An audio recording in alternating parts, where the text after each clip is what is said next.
GPA 5-এর সংখ্যা এবার কমেছে। একই সাথে বাংলাদেশের সকল শিক্ষা বোর্ডের পাশের হারও কমেছে। এই যে একটা অবস্থা তৈরি হয়েছে, ফল বিপর্যয় যদি বলি তাহলে এর কারণ কি? এর দায় আসলে কার?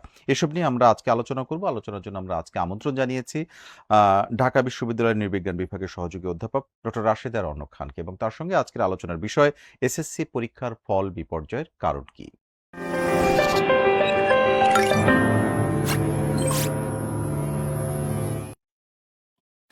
প্রতিদিনের প্রথম আলোর পডকাস্ট বার্তা কক্ষে আজকে সরাসরি চলে যাচ্ছে এবার অতিথির কাছে। আমাদের সঙ্গে আছেন ডক্টর রাশেদা রওনক খান। আপনাকে স্বাগত। ধন্যবাদ আপনাকে। আমি প্রথমে বলছিলাম যে এক ধরনের ফলাফলের আগের বছরগুলোর থেকে পার্থক্য দেখা গেল এবার, যে সেটিকে আপনি ফলাফল বিপর্যয় বলবেন কিনা, এবং দুটো বিষয় ঘটেছে। একই সাথে পাশের হার কমেছে বাংলাদেশের সবগুলো শিক্ষা বোর্ডের, 11টি শিক্ষা বোর্ডের, এবং জিপিএ 5ও কমেছে সংখ্যা। পাশের হার কমেছে প্রায় 4% এবং জিপিএ এর সংখ্যা অনেক। আসলে কারণটা কি মনে হচ্ছে? প্রথমত যদি আমি বলি, বিপর্যয় শব্দটা আসলে এখানে যায় কিনা। হ্যাঁ, এটা বোধহয় আমরা কালচারালি ইউজ করছি। আমরা সাংস্কৃতিকভাবে পরীক্ষা শব্দটাকে বা পরীক্ষা বিষয়টাকে এমন একটা ভীতিকর পর্যায়ে নিয়ে যাই, মিডিয়ার অন্তত উচিত এই ভীতিকর পর্যায় থেকে বের করা অভিভাবকদের এবং বাচ্চাদেরকেও। বিপর্যয় তো হয় ডিজাস্টার, মানে অনেক বড় ব্যাপার, একটা দেশের বন্যায় প্লাবিত হয়ে গেল দেশ, মানুষ মারা যাচ্ছে, এইসব ক্ষেত্রে। কিন্তু আমরা দেখছি যে মিডিয়া কিংবা সোশ্যাল মিডিয়ায় বিপর্যয়ই বলা হচ্ছে। যেহেতু আপনি বললেন বিপর্যয়ের জায়গাটা, ওই জায়গাটায় আমার মনে হয় যে আমরা বিপর্যয় থেকে বের হয়ে, মানে বিপর্যয় ভাবছি, এই ভাবনাটাই একটা একেবারে গোড়াতেই আমরা কোথায় যেন আটকে যাচ্ছি। হ্যাঁ, ধরেন যারা আজকে খুব ভালো করেছে তাদেরকে অভিনন্দন, প্রথমেই বলে নেই তারা অভিনন্দন পাবার যোগ্য। আর যারা ভালো করেনি বা পাশ করেনি, তারা কি ভবিষ্যতে অনেক দূর যাবে না? আমরা যদি প্রথমেই তাদেরকে বিপর্যয় বলে, তাদেরকে ফেইল করেছে বলে থামিয়ে দেওয়ার চেষ্টা করি কালচারালি, আমি আবারও বলছি, তাহলে তো তাদেরকে আমরা আরো আটকে দিচ্ছি। কিন্তু তারাও তো একসময় অনেক দূর যাবে, কেন যাবে না? মানে একটা বছর পরীক্ষায় খারাপ করলো, দ্যাট ডাজন্ট মিন তিনি আর সামনে ভালো করবেন না, তিনি হয়তো আরো অনেক ভালো করবে।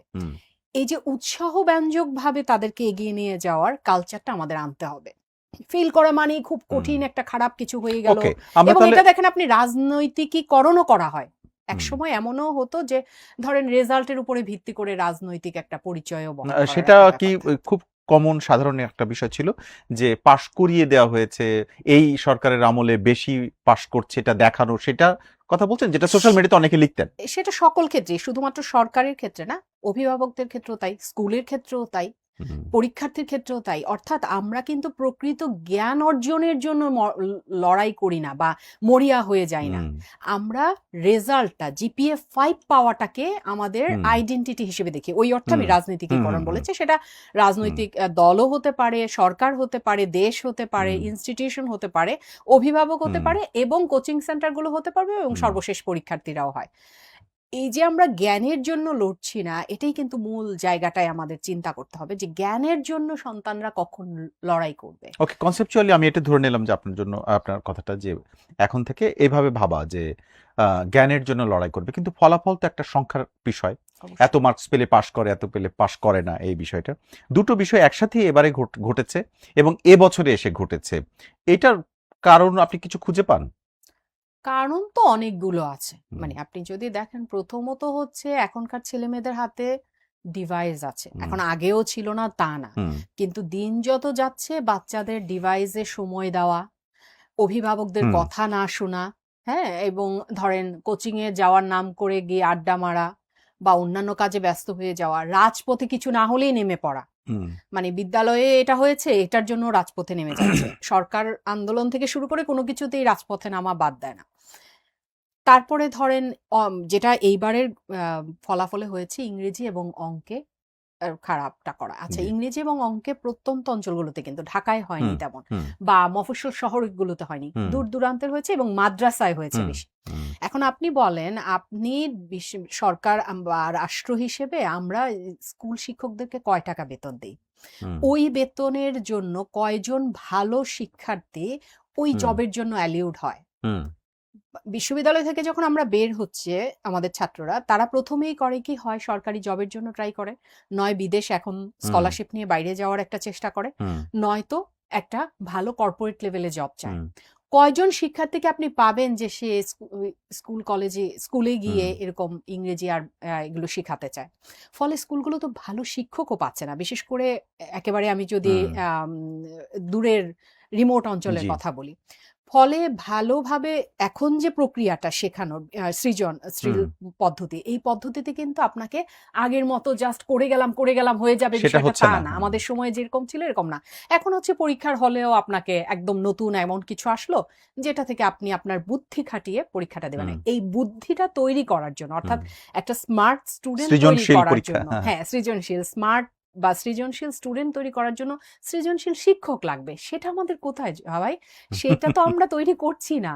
হ্যাঁ, আমাদের না ট্রেনিংটা সেইভাবে হয়। ট্রেনিং যারা দিচ্ছে তারাও হয়তো সৃজনশীল, হুম এমন কেউ দিচ্ছে যিনি হয়তো সৃজনশীল পরীক্ষা বা এই প্রজন্মের মনোজগতের সাথেই যোগাযোগ তৈরি হুম করতে হুম পারছে হুম না। শিক্ষকও পারছে না। হুম তা কি বাবা মাও পারছে না। তো এতগুলো স্টেক হোল্ডার যখন ওই শিক্ষার্থীর সাথে যোগাযোগ তৈরি করতে পারছে না, হুম তখন ওই শিক্ষার্থী তো পড়ালেখার প্রতি না আগ্রহ তৈরি হবে, না ভালো রেজাল্ট করবে, আজকে অনেক কিছুই শিক্ষামন্ত্রী হবে। প্রতিবারের মতোই যখন এরকম এসএসসি এইচএসসি এর ফলাফল দেওয়া হয়, শিক্ষামন্ত্রী থাকেন, তিনি ছিলেন এবং সাংবাদিকদের অনেক ধরনের প্রশ্ন করেছেন। তার একটা প্রশ্নের উত্তরে তিনি বলেছেন যে যে যতটুকু পড়েছে সে ততটুকু নম্বর পেয়েছে, এখানে আসলে বেশি কিছু আমাদের করার নেই, এটাই উনি বুঝিয়েছেন। এবং উনি আরো একটা কথা বলেছেন, মন খুলে গান গাওয়া যায় কিন্তু পরীক্ষার খাতে নম্বর দেওয়া যায় না। আসলে মানে এই কথাটার মধ্যে দিয়ে আমি এরকম একটা ব্যাখ্যা পৌঁছা যায় কিনা, আপনার কাছে মনে হয় কিনা যে একটা ছাত্র যে ফেল করলো বা পিছিয়ে গেল সেই আসলে দায়ী এটাতে? এই যে আপনি শিক্ষকদের প্রসঙ্গ তুললেন, তারপরে কোনো স্কুলে তো এই ঘটনা ঘটে না, শতভাগ পাশের সংখ্যা তো অনেক, তাই না? এবং সবচেয়ে ভালো ফলাফল করেছে ঢাকা বিভাগে, হুম। ঢাকা শহরের গুলো, বিভাগীয় শহরের গুলো, কিন্তু প্রত্যন্ত অঞ্চলে এই ঘটনাগুলো ঘটছে। মানে এই দায়টা খালি কেবলই তাদের উপর চাপিয়ে দেওয়া হচ্ছে কিনা, বা আপনার দৃষ্টিতে আহ, কার আসলে? আসলে তো দায়টা সবারই, হুম একদম সকলে। ধরেন একটা পরীক্ষা আগামীকাল কোনো কারণে দেশের রাজনৈতিক পরিস্থিতি অথবা প্রাকৃতিক পরিবেশের হুম বিপর্যয়ের কারণে পরীক্ষা হবে কি হবে না এই ডিসিশন সকাল 10টায়ও পৌঁছে না। হুম সেই হুম জায়গাটাও তো ভাবতে হবে। এখন হুম ছাত্রছাত্রীরা দেখলো যে আগের দিনের পরীক্ষাটা হয়নি, সো হুম পরের দিনের পরীক্ষাটা হবে কি হবে না, তারা আমি অনেক সময় দেখেছি যে রাত 2টা পর্যন্ত তারা স্ট্যাটাসই দিচ্ছে হুম হুম যে কালকে কি পরীক্ষা হবে হবে হুম না, হুম এই হুম সেই হুম এগুলোই চলছে। একটা অস্থিরতা। অস্থিরতা। এই জায়গা থেকে কিন্তু কর্তৃপক্ষের দায় এড়ানো যাবে না যে আমরা বড়রা যারা ওদেরকে পরিচালিত করছি তারাও বা কতটুকু হুম সংঘবদ্ধভাবে ডিসিশনগুলো নিতে পারছি কিনা, হুম সেটা একটা বিষয়। দ্বিতীয়ত হচ্ছে শিক্ষার্থীদের শুধু বলে দিলে তো হবে না। আমি একটা শিক্ষার্থী তো জন্ম থেকে শিখে আসে নাই বাংলা বা হুম ইংরেজি হুম বা হুম হুম ম্যাথ, যেগুলোতে খারাপ করলো। তাদেরকে শিখন পদ্ধতি যেটা, সেখানেও অনেক গলদ আছে। এই গলদগুলো আমরা চিহ্নিত করছি না। ওকে। শুধু যদি শিক্ষার্থীদের উপর দোষটা চাপিয়ে দেই তাহলে এটা একপেশে হয়ে যাবে। হুম শিক্ষকদের আমাদেরও ভূমিকা আছে। হুম আমরা কতটুকু আসলে শিখে ক্লাসে যাচ্ছি, হুম কতটুকু পেটের দায়ে চাকরি করছি, আর কতটুকু একেবারে সৃজনশীল পদ্ধতিতে আনন্দের হুম সাথে হুম পাঠদান হুম করছি, যেটা হুম রবীন্দ্রনাথ বলেছেন। এই আনন্দের সাথে হুম পাঠদান তখনই একজন শিক্ষক করতে পারবে যখন তার চিন্তা করতে হবে না এই ক্লাসরুম থেকে বের হয়েই সে কোচিং এ যেতে হবে, কোচিং বাণিজ্য করতে হবে, অথবা গাইড বই হুম লিখে টাকা উপার্জন করতে হবে, অর্থাৎ তার একটা সাইড বিজনেস হুম থাকা লাগবে। রাষ্ট্র যতদিন পর্যন্ত দুঃখিত, রাষ্ট্র যতদিন পর্যন্ত এই শিক্ষকদেরকে, বিদ্যালয়ের হুম শিক্ষকদের জায়গাটা, এই বেতনের জায়গাটা, হ্যাঁ, স্যালারি কাঠামোটা একটা স্ট্যান্ডার্ড লেভেলে না আনবে যে তারা ঠিক আনন্দের সাথে, হুম স্যাটিসফ্যাকশনের সাথে হুম ক্লাসরুমে পড়াবে, ততদিন পর্যন্ত এটা একটা কঠিন প্রক্রিয়া হয়ে যাবে। আর শিক্ষার্থীদেরও যে দোষ নাই তা না, শিক্ষার্থীদেরও কিছু কিছু আরেকটা জায়গায় তো। জায়গায় যদি একটু অ্যাড্রেস করেন, জি, আপনি শিক্ষকদের কথা বলেছেন, শিক্ষা পদ্ধতিও চলে এসেছে জি। আপনার আলোচনায়, অভিভাবকদের। অভিভাবকদের সেটাই হুম বলছিলাম, শিক্ষার্থী এবং অভিভাবকদেরও একটা বড় জায়গা আছে, যেটা হচ্ছে যে সবাইকে খুব ভালো রেজাল্ট করতে হবে বিষয়টা তা না। হ্যাঁ, হুম আমাদের যে ধরেন কথার কথা একটা ক্লাসে 50 মানে জন আমরা কি আছে, ধরে নেবো যে কেউ হ্যাঁ, খারাপ করবে সবাইকেই ভালো আগে থেকে? করতে হবে। না, সেটা না, কিন্তু খারাপ করলেই শিক্ষার্থীর দোষ, আচ্ছা। সেটা দেওয়া হুম যাবে না। হুম খারাপ যেন না করে তার জন্য তো হুম সারা বছর ধরে কার্যক্রম চলছে। হুম বাবা-মাও করছেন, শিক্ষকরাও করছেন, শিক্ষার্থী নিজেও করছেন। তারপরও যদি খারাপ হয় একজন শিক্ষার্থী ট্রাই করলো, হুম তারপরে যদি খারাপ হয়, তারপরে যদি তাকে কথা শোনানো হয় কিংবা তাকে নানানভাবে হুম অপদস্থ হুম করা হয়, সেটা তো ঠিক না। ভাগ্য বলে তো একটা বিষয় আপনাকে হুম আমাদের বিবেচনা আনতে হবে। তারপরে এমন হতে পারে সে পরীক্ষার হলে গিয়ে অসুস্থ বোধ করেছিল, খারাপ হয়ে গেছে, হুম হুম তখন তার পাশে দাঁড়াতে হবে। অভিভাবক হিসেবে কিন্তু আমাদের অনেক দায়িত্ব আছে। আমরা রাইট সারাক্ষণ পিয়ার প্রেসারে ভুগি যে হুম আমার ফ্রেন্ডের বাচ্চা ভালো রেজাল্ট করেছে, আমার আমার কলিগের বাচ্চা ভালো রেজাল্ট করেছে, তুই কেন করলি না? এই কম্পারিজনের জায়গাটা থেকে বের হয়ে ও যেটাতে যতটুকু ভালো করছে সার্বিক তার জন্য আমি পরিচর্যা করতে পারি, কিন্তু মানসিক চাপ দিতে পারি না। এবং অভিভাবকদের বোধহয় এই মানসিক চাপটা থেকে বের হওয়ার একটা মানে ভাবতে পারেন এইভাবে যে ধরেন খুব ভালো রেজাল্ট করেছে হুম আজকের রেজাল্টে, তিনি যে জীবনের শেষ পর্যায় পর্যন্ত ভালো করবেন এরকম কিন্তু কোনো গ্যারান্টি নেই। না সেটা হ্যাঁ, সেটা আসলে কে দিতে পারেন? কিন্তু এটা আমরা ভাবি না, হ্যাঁ, এটাই আমাদের আপনি যেমন মূল কিছু জায়গাটা। কিছু কলেজ বা কিছু কিছু স্কুলের কথা বলেছেন, যেমন ঢাকা শহরের কিছু নামকরা স্কুল আছে যারা সবসময় ভালো করে। হুম, এবারে শতভাগ পাশ করেছে সেই সংখ্যার মধ্যে সেই স্কুলগুলোই রয়েছে, সেই কলেজগুলো স্কুল অ্যান্ড কলেজ এরকম আছে। কিন্তু ৯টা শিক্ষা বোর্ডের মধ্যে এসএসসি পরীক্ষার ভালো করেছে যারা, তাদের মধ্যে বিজ্ঞানের শিক্ষার্থী বেশি। হুম, মানবিকের তুলনায় ফলাফল খারাপ করেছে বা ফেইল করেছে, এইটা ঘটেছে বেশি। মানে বিজ্ঞানের ৮০.৬৪% পাশ করেছে, আর মানবিকে হচ্ছে ৪৮.৭৪। ব্যবসা প্রতিষ্ঠানে তার থেকেও কম এটা।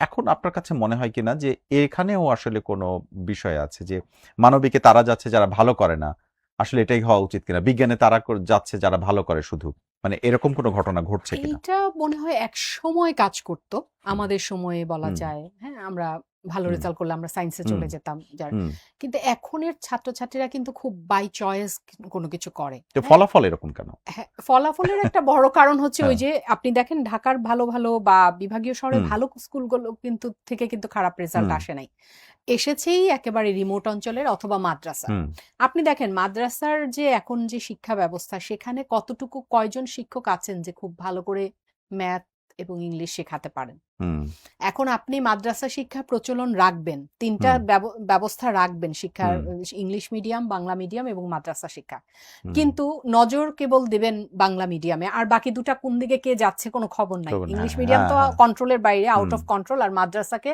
ধরা হুম যাচ্ছে না।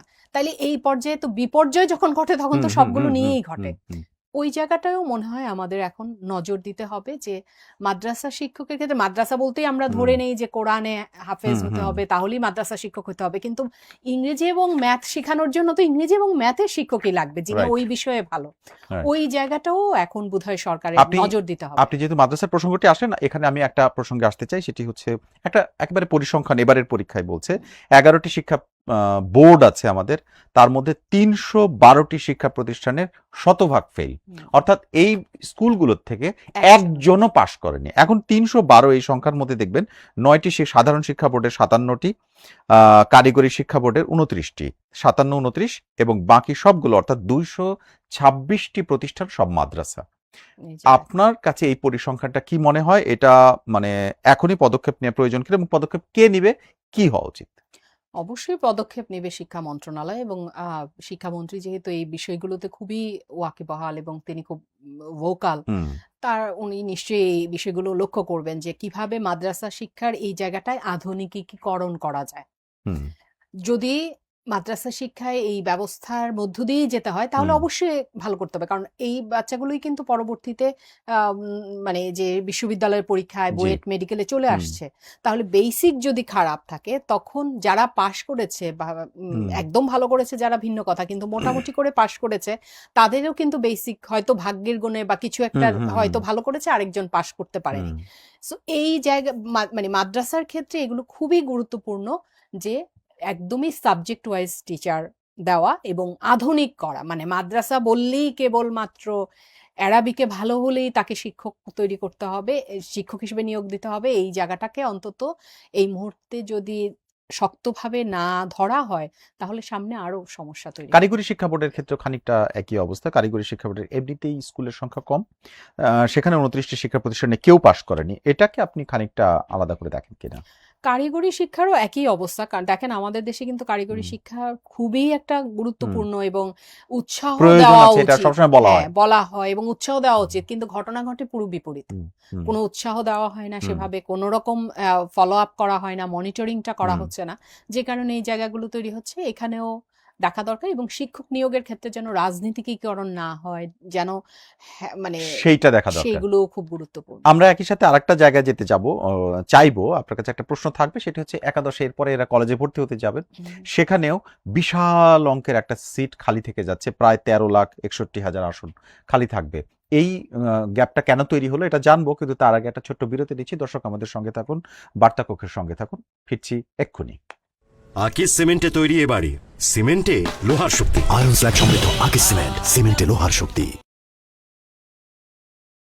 দর্শক আবারও ফিরে এলাম বার্তা কক্ষের আজকের আয়োজনে। আমরা কথা বলছিলাম এসএসসি পরীক্ষার ফলাফল নিয়ে, এবং এবারের ফলাফল যে সংখ্যায় পাশ করেছে তাতে একটি পরিসংখ্যান সামনে এসেছে, 13,61,000 আসন খালি থাকবে সকল শিক্ষার্থী যদি এই এইচএসসিতে ভর্তি হয় তারপরেও।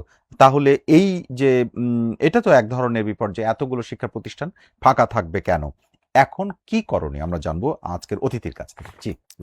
এটা তো খুবই একটা মানে খুবই ভয়ানক একটা ব্যাপার। এই জায়গাটা তো হওয়ার কথা না। এই শূন্যস্থানটা কেন হচ্ছে সেটা খতিয়ে দেখতে হবে এবং এটা কিভাবে সামনের বছর যেন সেটা না হয়। যেটা হয়ে গেছে হয়ে গেছে। সামনের বছর যেন সেটা না হয় সেটার দিকে আম নিশ্চয়ই একটা দৃষ্টি থাকবে সরকারের।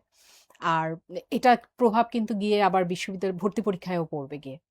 তো পুরো জায়গাটাই কিন্তু একটা এই বছরের কারণে দেখা যাচ্ছে সামনে একটা লম্বা সময় ধরে এটার ফলাফলটা ভোগ করতে হবে।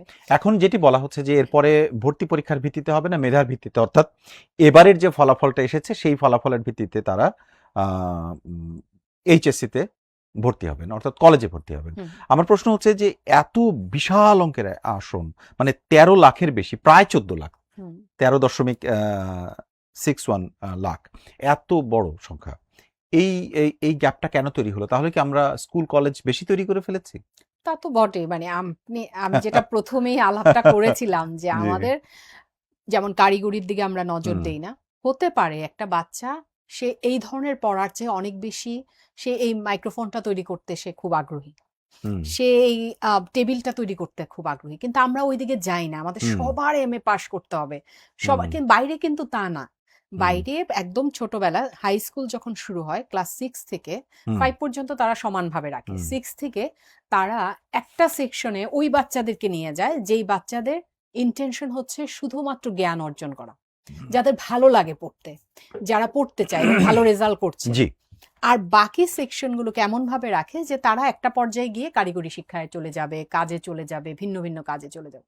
কিন্তু আমরা কিন্তু তা করি না। আমরা সবাইকে সমানভাবে নিয়ে করি। এটা ভালো।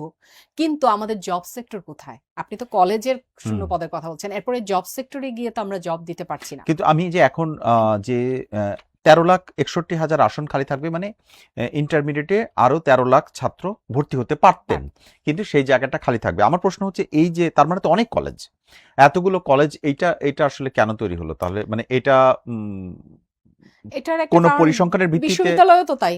আপনি হুম। দেখেন এত বিশ্ববিদ্যালয় তৈরি করা হয়েছে, এত জায়গায় বিশ্ববিদ্যালয় তৈরির অত দরকার ছিল না। হুম। ঠিক একইভাবে কলেজ হয়েছে, কলেজ হওয়াটা খারাপ কিছু না। কারণ ধরেন এরকম অনেক আছে যে শিক্ষার্থীরা ৫ মাইল হেঁটে একটা স্কুলে যাচ্ছে বা কলেজে যাচ্ছে। সেটা থেকে বের হয়ে এখন হয়তো প্রায় ২-৩ গ্রামের মধ্যেই একটা কলেজ থাকছে। এটা ভালো, কিন্তু সিট সংখ্যাটা তো পরিমাপ করে দেওয়া দরকার ছিল। কলেজের সেই লজিস্টিক সাপোর্ট গুলো আছে কিনা, শিক্ষকের ইনক্লুডিং সংখ্যা, টিচার, হ্যাঁ, হ্যাঁ, হ্যাঁ। সংখ্যাটা বা ভালো গুণগত কোয়ালিটিপূর্ণ টিচার আছে কিনা, নিয়োগ দিচ্ছে কিনা, এই বিবেচনাগুলো যদি আসতো এত কলেজ হতেই পারতো না। এই বিবেচনাগুলো তো জরুরি। এখন আমি জাস্ট আপনি আমার পরিচিত এজন্য, বা আপনি একজন প্রভাবশালী মানুষ, হঠাৎ করে আপনি অনেক ফান্ড পেলেন বা টাকা আপনার আছে, আপনি একটা কলেজ দিতে মন চাইলো আপনার কারো নামে, আপনার নামে অথবা বাবা মার নামে, আমি দিয়ে দিলাম। হুম সেটা তো আসলে হলো না, বরং আপনি দিতে হুম পারেন অবশ্যই, কলেজ শিক্ষা প্রতিষ্ঠান হওয়া ভালো, কিন্তু সেই পরিমাণ লজিস্টিক সাপোর্ট আছে কিনা, হুম বিজ্ঞানের জন্য একটা ল্যাব আছে কিনা, হুম অঙ্কের ভালো শিক্ষক আছে কিনা, বাংলা ভালো পড়াতে পারেন কিনা, নাকি ঘর থেকে একজনকে দিয়ে পড়াই ফেলতেছেন, হুম বাসার ক্লাসরুমের উপরে ছাদ আছে কিনা, একটা হুম ফ্যান আছে কিনা, বাচ্চারা বসার জন্য ভালো বেঞ্চি আছে কিনা, এগুলো কি মনিটরিং হয়েছে? এগুলো যদি মনিটরিং হতো আজকে কি এরকম 13 লাখ তো ফাঁকা থাকার কথা না। মানে অর্থাৎ তার মানে ও খুবই হ্যাঁ কোয়ালিটি সম্পন্ন শিক্ষা প্রতিষ্ঠান হতো। হুম এই কোয়ালিটি সম্পন্ন শিক্ষা, আমি ওই যে বললাম গুড়াই তো আমরা গলত করে করে করে করে আগাচ্ছি। ওকে, এবার একটু টেকনিক্যাল একটা প্রশ্নে আসি, সেটা হচ্ছে যে এবারে সে প্রতিবার ফলাফল কবে প্রকাশ হবে এর একটা নির্দিষ্ট দিন থাকে, সেটি হচ্ছে সব শেষ পরীক্ষার 60 দিনের মাথায়। সেটি যদি এবারের হিসেবে করা হতো তাহলে গত মাসের অর্থাৎ জুলাই মাসের 20 তারিখে ফলাফল প্রকাশ হওয়ার কথা ছিল, এবারে বেশ সপ্তাহ তিনেক পরে পরীক্ষার ফলাফল প্রকাশ হলো। আপনার কাছে মনে হয় কিনা যে এখন তো কোনো রাজনৈতিক অস্থিরতা নাই, যদিও শিক্ষামন্ত্রী দুঃখ প্রকাশ করেছেন, তিনি বলেছেন বন্যা ও অন্যান্য কারণে, এই অন্যান্যর মধ্যে রাজনৈতিক কোনো কারণ বা কোনো কিছুর প্রভাব এখন পড়েছে কিনা, তরুণরা অনেক বেশি রাজনীতিতে যুক্ত, সেই বিষয়গুলো আসলে এই ফলাফলে প্রভাব ফেলেছে বলে আপনার মনে হয় কিনা? অবশ্যই সেটা তরুণদের তো নানানভাবে প্রভাব পড়েছে। ধরেন ক্লাসরুমে তরুণ শিক্ষার্থীরা, হুম ওরা তো হুম বিশ্ববিদ্যালয়ের শিক্ষার্থী না। না ওদের বয়সটা খুবই কোমল। হুম হ্যাঁ, ওরা জাস্ট ভালো মন্দের তফাৎটাও হুম শিখছে ওরকম না। হুম শিখতে যাচ্ছে। হুম হ্যাঁ, শিখে ফেলেছে এক জিনিস, যেমন বিশ্ববিদ্যালয়ের একজন তরুণ কিন্তু জানে যে সে কি এখন ক্লাসরুমে গিয়ে শিক্ষকের লেকচার শুনবে নাকি সে এখন মিছিলে যাবে। এটা সে বুঝে ডিসিশন নেবে। সেটা হুম সে বুঝে নেয়। কিন্তু স্কুলের বাচ্চারা হচ্ছে হুজুগে চলে। হুম আমরাও এই বয়সটা পার করে হুম আসছি। এটা সবার জন্যই একই। তখন যখন নেতারা তাদেরকে টিস্যু পেপারের মতো ইউজ করে, রাজনৈতিক হুম কারণে হোক, বিভিন্ন কারণে হোক, তখন বাচ্চাগুলো ইউজড হয় এবং ক্লাসরুমে আসছে না, পড়ালেখাটা মনোযোগ দিয়ে করছে না। এর হুম মধ্যে আছে ডিভাইস, এর মধ্যে হুম শিক্ষকের অপ্রতুলতা।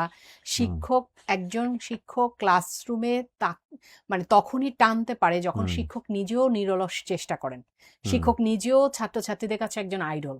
হুম এখন শিক্ষক নিজেও যদি দেখা যায় রাজনীতির মধ্যে জড়িয়ে যাচ্ছেন কিংবা রাজনৈতিক লেজুর বৃত্তি করেন হুম তিনি টিকে থাকার জন্য, জি অর্থাৎ টিকে থাকার লড়াই যদি হয় একজন হুম শিক্ষকের, সেটা অর্থনৈতিকভাবে, রাজনৈতিকভাবে কিংবা মানসিক যে কোনো যেভাবেই হোক, সোশ্যাল হ্যাঁ ওয়েতে, যে কোনো ভাবে।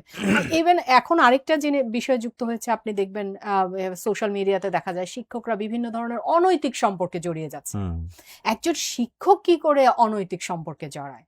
একজন হুম শিক্ষক তো নৈতিক জায়গাটায় এতটা ধীর স্থির এবং আইডল রূপের থাকবে যে ক্লাসের 100টা হুম বাচ্চা বা তিনি রিটায়ারমেন্ট যাওয়া পর্যন্ত তার সময়টুকু দিকে তাকিয়ে সকল, থাকেন। হ্যাঁ, তার দিকে তাকিয়ে থাকবে, তার মতো হওয়ার চেষ্টা হুম করবে। তো এই জায়গাগুলোই তো আমরা হারিয়ে ফেলেছি। হুম ফলে বাচ্চারা ক্লাসে আসছে না। হুম এখন বাচ্চারা যখন ক্লাসে আসছে না, হুট করে গিয়ে তো পরীক্ষা দিয়ে 1 মাসে পড়ে ফেলতে পারবে না না। এটার প্রভাব আপনি যেটা বলছিলেন যে রেজাল্ট দেরির কারণ, ফলে এই সকল কিছু কাজ করছে কিন্তু। ওকে, অর্থাৎ প্রভাব আছে, আপনি এটা প্রভাব বলছেন। আছে। আরেকটা হুম হচ্ছে আমরা তো শুনতে পাচ্ছি, দেখতে পাচ্ছি যে লাস্ট দিকে কিছু নাম্বার বাড়ানো কি যেন হুম কাজ হলো, সেটাও একটা ব্যাপার। হুম এটা আমি স্পষ্ট না, আমি এজন্য ভালো বলতে পারছি হুম না। বাট আরো নাকি ফল সেটা হচ্ছে যে বিপর্যয়টা আরো বেশি হচ্ছিল। হ্যাঁ, এবারে একটু আসি একাদশ শ্রেণীতে ভর্তির ক্ষেত্রে যে প্রসঙ্গটা একটু আগে আমরা আলাপ করেছি, সেখানে বলা হচ্ছে যে এসএসসি এবং সমমানের পরীক্ষা অর্থাৎ দাখিল বা হুম, কারিগরি বোর্ডে যারা আছেন তাদের ফলাফল এবং শিক্ষার্থী পছন্দ করবে সে কোথায় পড়তে চায় সেই ক্রম অনুযায়ী সে 10টি দিতে পারবে সব মোট। তাহলে ব্যাপারটা এরকম হয়ে যাচ্ছে কিনা, যার ফলাফল ভালো সে একটা ভালো জায়গা হুম, পছন্দের ক্রম নিশ্চয়ই খারাপটা দিবে না কেউ, না। কেউ নিশ্চয়ই আঞ্চলিক অত্যন্ত প্রত্যন্ত অঞ্চলের কোনো কলেজকে প্রায়োরিটি লিস্টের শুরুতে রাখবে না। তাহলে রাজধানী শহর অথবা বিভাগীয় শহরগুলোর ভালো কলেজগুলোতে ভালো ফলাফল করে ভর্তি হবে এবং প্রত্যন্ত অঞ্চলে ক্রমান্বয়ে খারাপ থাকবে। এটাই বাংলাদেশের ভাগ্য কিনা? একদম। আমি যদি বলি, আমি আরবানাইজেশনের উপরে আমার গবেষণা কাজের হুম জায়গা। আমরা আরবানের দিকে রুরাল থেকে মানুষ আনার জন্য হুম আমরা নানান রকম পুল ফ্যাক্টর তৈরি করছি। হুম এটা এর একটা অন্যতম হয়ে যাচ্ছে। শহরে আসো সবাই। হ্যাঁ, হুম এতটুকুন বাচ্চা সে যখন এখন স্বাভাবিকভাবেই ধরেন হুম ও কুড়িগ্রামের একটা স্কুলে হুম পড়ে। এখন সে ঢাকায় একটা কলেজে পড়ার চান্স পেল। সে কি হুম বসে থাকবে? সে তখন কি করবে? বাবা-মার উপর চাপ দিবে হুম যে আমি যাই। এখন হুম বাবা-মা কি তার জব কিংবা তার যে একটা হুম ভিটেমাটি হোয়াট হুম এভার আছে সেটা ফেলে চলে আসবে? হুম সেটা ফেলে যদি তিনি আসেন, তার একটা আপরুটেড করে আপনি মাইগ্রেট করে ফেলছেন, ঢাকা হুম শহরটাকে আরো হুম আপনি হুম বেশি ঝুঁকির মধ্যে ফেলে দিচ্ছেন। হুম এমনিতেই তো ঢাকা শহরে মানুষ প্রতিদিন হুম ঢুকছে। আচ্ছা, তারপরে যদি না আসে, এই কোমলমতি বাচ্চাটা যখন এইচএসসি পর্যায়ে একা একা এসে ঢাকায় পড়বে, তাকে কিন্তু খুব সহজে হিপনোটাইজ বলেন, ইউজড বলেন, হোয়াট এভার হুম তাকে করা যাবে। তখন সে ভালো ওই রেজাল্টটা আর ধরে রাখতে পারবে না। আচ্ছা তাহলে এই যে আমি রশি দিয়ে টানছি, কিন্তু এই হুম টানাটা যেন একটা ফলপ্রসূ হতে হয়, একটা ভালো দিকে যায়, সেগুলো কিন্তু ভাবতে হবে। অর্থাৎ আমরা না একটা ডিসিশন নেওয়ার ক্ষেত্রে আশেপাশের অনেক কিছু ভেবে নিলে আরো ভালো হয়, কিন্তু আমরা অনেক সময় ভাবি আপনি না। আসলে ডিটেইলে অনেক বড় একটা আলোচনার কথা বলছেন। এবারে একটু পরিসংখ্যান দিকে আমরা একটু আলাপ করেছি শুরুর দিকে। যদি আপনাকে একেবারে সংখ্যাটা বলি, 11টা বোর্ড মোট, সেখানে ৬২.25 আর জিপিএ 5 পেয়েছে ১,৬২,০০০। এই আলোচনাটা আমরা করেছি। এবারে আসি 9টি সাধারণ শিক্ষা বোর্ড, যেটা হুম। মানে হাই স্কুল, যেখান মানে সবচেয়ে বেশি ফলাফল বলতে বোঝা হয়, ৬৪.05%, যেটা আগের বছর ছিল ৬৮.৪%। ঠিক আছে, এটা হুম। কমে আসলো। আমার প্রশ্ন হচ্ছে, যেমন বলা হতো যে আগে যখন রাজনৈতিক মানে পলিটিক্যাল গভর্নমেন্ট, সাবেক স্বৈরাচার সরকারের সময় এই ঘটেছে, আমরা সেগুলো করছি না। এর আজকের সংবাদ সম্মেলনটা যদি আপনি পুরোপুরি শোনেন, সেখানে কিন্তু এই ধরনের প্রসঙ্গ এসেছে। অন্তর্বর্তীকালীন সরকার গত বছর ক্ষমতা ছিল, ২০২৫ সালে যখন ফলাফল হয়, তখনও কিন্তু ধীরে ধীরে কমেছে এবং এবারে আরো বেশি কমলো। গত বছর তো এর থেকে বেশি ছিল, এবারে এত কম হলো কেন? কম হওয়াটা খারাপ কিছু না। কম আচ্ছা, হওয়াটা খারাপ কিছু না এজন্য যে তার মানে হচ্ছে আস্তে, আস্তে আম শিক্ষার্থীদের খাতাগুলো ভালো করে মূল্যায়ন করা হচ্ছে। ওকে, এবং মূল্যায়ন করাটাও জরুরি। কারণ হুম ধরেন ফাঁকি-ঝুঁকি দিয়ে একজন স্টুডেন্ট বের হুম হয়ে আসলো, দ্যাট ডাজন্ট মিন সে শেষ পর্যন্ত রেইসে থাকতে পারবে। থাকতে পারবে, বরং তার চেয়ে সে যদি একটু পড়ে আর একটু ভালো করে আগামী হুম বছর আসে, হুম কোনো অসুবিধা নাই তো। হুম এই যে আমরা এমন চাপ তৈরি করি যে বাচ্চারা একদম অনেকে আত্মহত্যাও করে ফেলে। হুম আমরা হুম প্রতিবার রেজাল্ট বের হুম হলে দেখি। এইটা আমি মানে মানসিক আমার চাপ গলা সইতে ব্যথা না হয়ে যায় পেরে, এটা হ্যাঁ বুঝাতে যে হ্যাঁ এই মানসিক চাপ, এটা ভাই 2026 পারে নাই, হুম 27 পারবে, হুম অসুবিধাটা কি? একটা বছর কি জীবন থেকে যেতে পারে না? হুম একটা রোগ শোক হলে তো মানুষের জীবনই চলে হুম যায়। সে জায়গায় একটা বাচ্চার যদি 1 বছর হুম যায়, তাতে কি আসে যায়? কিন্তু আমরা এটা অভিভাবক হিসেবে নিতে পারি না, সমাজে মুখ দেখানো যাবে না, এটসেট্রা এটসেট্রা বলে বাচ্চাটার উপরে চাপ তৈরি করা হয়। ফলে এটা খুব বেশি আসলে রেজাল্ট এদিক সেদিক হলে খুব বেশি কিছু না। হয়তো এখন অনেক বেশি আম শিক্ষক পরিবর্তন হয়। ফর এক্সাম্পল ধরেন হুম একটা খাতা আমাকেও দেওয়া হলো, আপনাকেও দেওয়া হলো। হুম আমি একটু একভাবে দেখলাম, ৫০ এ আমি আমি আরেকভাবে দিলাম। দেখলাম, আপনি আরেকভাবে দেখলেন। হুম আবার আপনি যখন দেখছেন তখন আপনি খুব একটা ভালো মুডে আছেন। হুম একই শিক্ষক। হুম আপনি এখন একটা একটু নাম্বার দিলেন। অন্যরকম হতে পারে, হ্যাঁ, হ্যাঁ আবার ধরেন আপনি হ্যাঁ, একটু সকালের দিকে দেখছেন, আপনার হুম মুড খুব খারাপ, ঘুম থেকে উঠেই দেখতে হুম বসছেন। তখন আবার আরেক রকম নাম্বার হতে পারে। ফলে নাম্বারটা দিয়ে কিন্তু একটা শিক্ষার্থীর খুব বেশি আমরা তারপরে একটা উত্তর আবার সৃষ্টিশীল। হ্যাঁ, তার মধ্যে সৃষ্টিশীল। সো ছাত্ররা যেমন সৃষ্টিশীল ওয়েতে লিখতে পারে, শিক্ষকও ভাবতে পারেন তার সৃষ্টিশীল জায়গা থেকে এটা তো ঠিক না। ও যা লিখেছে। ওকে, সেটাও তো হতে পারে। কিন্তু এটাও ঠিক অ্যালার্মিং জায়গা হচ্ছে আমরা কিছু খাতার কথা শুনি, যেসব খাতায় এমন কিছু লেখে হুম যেটা থেকে মনে হয় যে ওরা পড়ালেখার কাছে ধারেও নাই। সেইসব ওকে, শিক্ষার্থীদের নিয়ে চিন্তা করতে হবে। আপনি যেটা বলেছেন খুব ইম্পর্টেন্ট বিষয়, যে আপনি মেধাক্রম দিয়ে যদি এখন কলেজগুলোতে ভর্তি হুম করেন, ভালো কলেজগুলো যেগুলো সেগুলো ভালো করবে। তাদের প্রাতিষ্ঠানিক কোনো ক্রেডিট না, না, কিন্তু ভালো বাচ্চাগুলোকে তারা হ্যাঁ নিয়ে আসছে, ভালো ছাঁকনি ছাত্ররা দিয়েছে। ওখানে ভর্তি হচ্ছে, হ্যাঁ হ্যাঁ, সেটার যে ডিসেন্ট্রালাইজেশন করা উচিত। আমাদের উন্নয়নের আমরা যে হুম বিভিন্ন কথা বলি, সারাক্ষণ ঢাকা কেন্দ্রিক বলি, আমাদের সকল অফিস আদালত ঢাকায় রাখি, তেমনি আমাদের শিক্ষা ব্যবস্থাটাকেও আমরা ভাবি ঢাকামুখী করব। না, শিক্ষা কিন্তু যে মানে ডিসেন্ট্রালাইজ করতেই হ্যাঁ হবে। শহরমুখী বলা আরো ভালো, কারণ রাজশাহীর জায়গায় রাজশাহী, চট্টগ্রামের জায়গায় চট্টগ্রাম, খুলনার জায়গায় খুলনা, মানে বিভাগীয় হ্যাঁ, শহরগুলোতে দিকে যাচ্ছে। শহরগুলোতে, গ্রামগুলোতে হুম শিক্ষা প্রসারিত করতে হবে এইভাবে। জাস্ট ওকে, মানে ইনস্টিটিউশন গড়ে আসলে ঠিক শিক্ষার এবারের পরীক্ষা প্রসার নিয়ে হবে না। আজকেই শিক্ষামন্ত্রীকে প্রশ্ন করা হয়েছিল যে এবারে নতুন কি, মানে আপনি আসলেন, উনি বলছেন যে আমার আগের অভিজ্ঞতা আছে, সেই অনুযায়ী আমি ব্যবস্থা নিব। তখন উনি উত্তর দিয়েছেন যে পুনর্পরীক্ষা বা পুনর্মূল্যায়নের সুযোগ রাখা হয়েছে, পুনর্পরীক্ষার কিন্তু সুযোগ রাখা হয়েছে। এটাকে আপনি কিভাবে দেখেন, যে এই যে যারা ফেল করলো বা যারা ভালোভাবে প্রত্যাশিত ফল পাননি, তারা যদি আবার পুনর্মূল্যায়ন বা পুনর্পরীক্ষার অ্যাপ্লাই করেন, তারা আবার পরীক্ষা দিবেন, তারা আবার খাতা দেখা হবে, এই প্রক্রিয়া চলতে থাকবে, এটাকে ভালোভাবে দেখেন?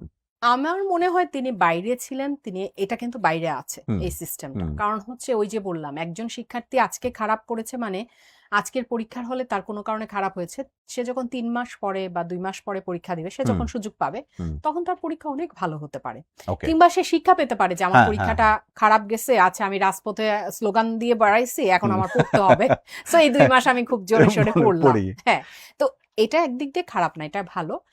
এবং একই সাথে এটাও মাথায় রাখা, এটা সকলের জন্য যেন হয়। ধরেন একজন কৃষকের ছেলে, সে কিন্তু হুম বুঝবেই না বোর্ডে কিভাবে অ্যাপ্লাই করতে হবে পুনর্পরীক্ষণে। হ্যাঁ সেখানে হুম বিদ্যালয়গুলোকে যদি একটা ভালো এগিয়ে আসতে ছাত্র হবে হ্যাঁ বা যেই ছাত্রটা আসলে এত খারাপ করার কথা হুম না, সেই ছাত্রের পক্ষ হয়ে বোর্ডে অ্যাপ্লাই করা বা নানানভাবে সহযোগিতা করতে হবে।